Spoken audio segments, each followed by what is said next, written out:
মধ্যপ্রাচ্যের উত্তপ্ত পরিস্থিতি আরও জটিল রূপ নিতে শুরু করছে।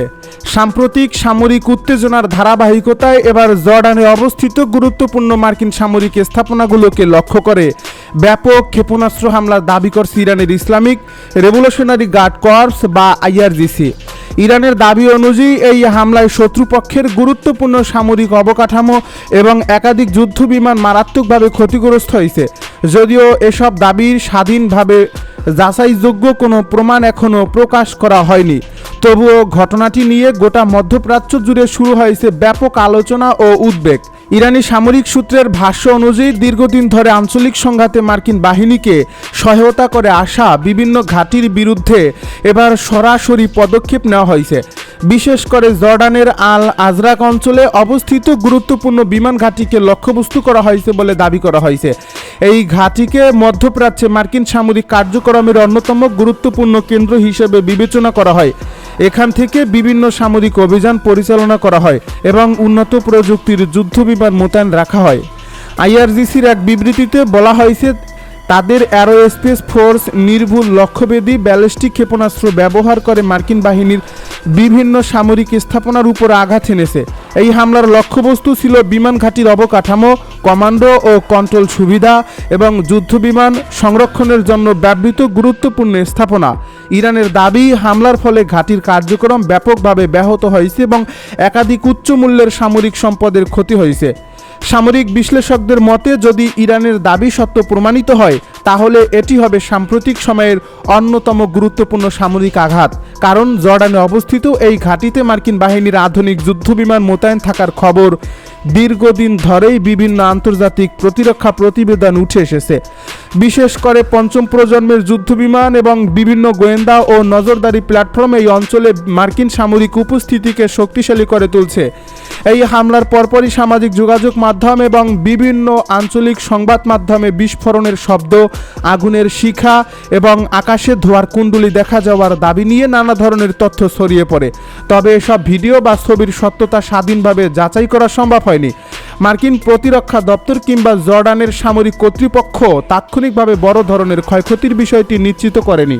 ইরান আরও দাবি করেছে, এই হামলার মাধ্যমে শুধু বিমান ঘাঁটি এই নয়, একটি গুরুত্বপূর্ণ কমান্ডো অ্যান্ড কন্ট্রোল কেন্দ্রকেও লক্ষ্যবস্তু করা হয়েছে। সামরিক ভাষায় এমন কেন্দ্রগুলো যুদ্ধ পরিচালনা, যোগাযোগ ব্যবস্থা এবং আকাশ প্রতিরক্ষার জন্য অত্যন্ত গুরুত্বপূর্ণ।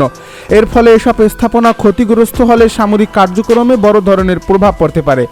মধ্যপ্রাচ্যের নিরাপত্তা বিশ্লেষকেরা বলছেন, এই হামলার পেছনে শুধু সামরিক বার্তা নয়, রাজনৈতিক বার্তাও রয়েছে। সাম্প্রতিক সংঘাতের সময় বিভিন্ন আঞ্চলিক দেশের ভূমিকা নিয়ে ইরানের অসন্তোষ ক্রমেই প্রকাশ্য হয়ে উঠছে। বিশেষ করে যেসব দেশ যুক্তরাষ্ট্রের সঙ্গে ঘনিষ্ঠ সামরিক সহযোগিতা বজায় রেখেছে, তাদের অবস্থান নিয়ে তেহরান বারবার আলোচনা করে আসছে। সেই প্রেক্ষাপটে জর্ডানের বিরুদ্ধে এমন কঠোর পদক্ষেপের দাবি নতুন করে আলোচনার জন্ম দিয়েছে। এই ঘটনার আরেকটি গুরুত্বপূর্ণ দিক হলো হামলায় ব্যবহৃত ক্ষেপণাস্ত্র নিয়ে ইরানি সূত্রের বক্তব্য। তাদের দাবি, দূরপাল্লার উন্নত ব্যালিস্টিক ক্ষেপণাস্ত্র ব্যবহার করে এই আঘাত হানা হয়েছে। এসব ক্ষেপণাস্ত্র দীর্ঘ দূরত্ব অতিক্রম করে নির্দিষ্ট লক্ষ্যবস্তুতে আঘাত হানতে সক্ষম বলে ইরান দীর্ঘদিন ধরে দাবি করে আসছে। এর ফলে এই হামলা সফল হয়ে থাকলে তা ইরানের ক্ষেপণাস্ত্র সক্ষমতার নতুন প্রদর্শনী হিসেবেও বিবেচিত হতে পারে। এদিকে হামলার পর জর্ডানের আকাশ সীমা এবং আশপাশের এলাকায় নিরাপত্তা জোরদার করা হয়েছে বলে বিভিন্ন সূত্রে জানা গেছে।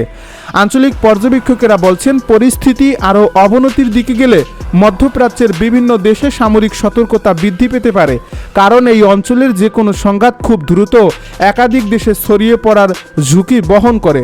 মার্কিন সামরিক উপস্থিতির কারণে জর্ডানের কৌশলগত গুরুত্ব অনেক বেশি।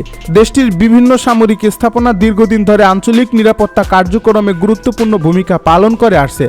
এর ফলে সেখানে হামলার দাবি আন্তর্জাতিক মহলেও বিশেষ গুরুত্বের সঙ্গে পর্যবেক্ষণ করা হচ্ছে। অনেক বিশেষজ্ঞদের মতে এমন ঘটনা ভবিষ্যতে যুক্তরাষ্ট্র ও ইরানের মধ্যকার উত্তেজনাকে আরও তীব্র করে তুলতে পারে। শুধু জর্ডানই নয়, ইরানি সূত্রগুলো আরও দাবি করছে যে মধ্যপ্রাচ্যের অন্যান্য কয়েকটি দেশে অবস্থিত মার্কিন সামরিক স্বার্থের বিরুদ্ধেও সতর্কতামূলক বার্তা পাঠানো হয়েছে। যদিও এসব বিষয়ে বিস্তারিত তথ্য প্রকাশ করা হয়নি, তবুও আঞ্চলিক নিরাপত্তা পরিস্থিতি যে দ্রুত পরিবর্তিত হচ্ছে তা নিয়ে কোনো সন্দেহ নেই। বিশ্লেষকদের মতে বর্তমান পরিস্থিতির সবচেয়ে উদ্বেগজনক দিক হলো ভুল হিসাব বা ভুল সিদ্ধান্তের সম্ভাবনা। একটি হামলার জবাবে আরেকটি হামলা, তারপর পাল্টা প্রতিক্রিয়া, এভাবে সংঘাত দ্রুত বড় আকার ধারণ করতে পারে। মধ্যপ্রাচ্যের ইতিহাসে এমন বহু উদাহরণ রয়েছে যেখানে সীমিত সামরিক সংঘর্ষ পরবর্তীতে বৃহত্তর আঞ্চলিক সংকটে পরিণত হয়েছে। এখন পর্যন্ত ইরানের দাবি এবং বাস্তব ক্ষয়ক্ষতির মধ্যে কতটা মিল রয়েছে সেটি এই সবচেয়ে বড় প্রশ্ন। স্বাধীন পর্যবেক্ষক, আন্তর্জাতিক সংবাদ মাধ্যম এবং বিভিন্ন গোয়েন্দা সংস্থা ঘটনাটির বিস্তারিত তথ্য সংগ্রহের চেষ্টা চালিয়ে যাচ্ছে। আগামী কয়েকদিনের মধ্যে আরও তথ্য সামনে এলে হামলার প্রকৃত চিত্র স্পষ্ট হতে পারে। তবে একটি বিষয় স্পষ্ট, মধ্যপ্রাচ্যের চলমান উত্তেজনা এখন নতুন এক পর্যায়ে প্রবেশ করছে। জর্ডানের মার্কিন ঘাঁটিকে লক্ষ্য করে হামলার এই দাবি আঞ্চলিক শক্তির ভারসাম্য, নিরাপত্তা পরিস্থিতি এবং ভবিষ্যৎ সামরিক কৌশল নিয়ে নতুন করে প্রশ্ন তৈরি করছে। বিশ্বজুড়ে কূটনৈতিক মহল এখন নজর রাখছে পরবর্তী পদক্ষেপের দিকে, কারণ এই সংঘাতের প্রতিটি নতুন ঘটনা শুধু মধ্যপ্রাচ্য নয়, বৈশ্বিক নিরাপত্তা ও অর্থনীতির উপরও বড় ধরনের প্রভাব ফেলতে পারে।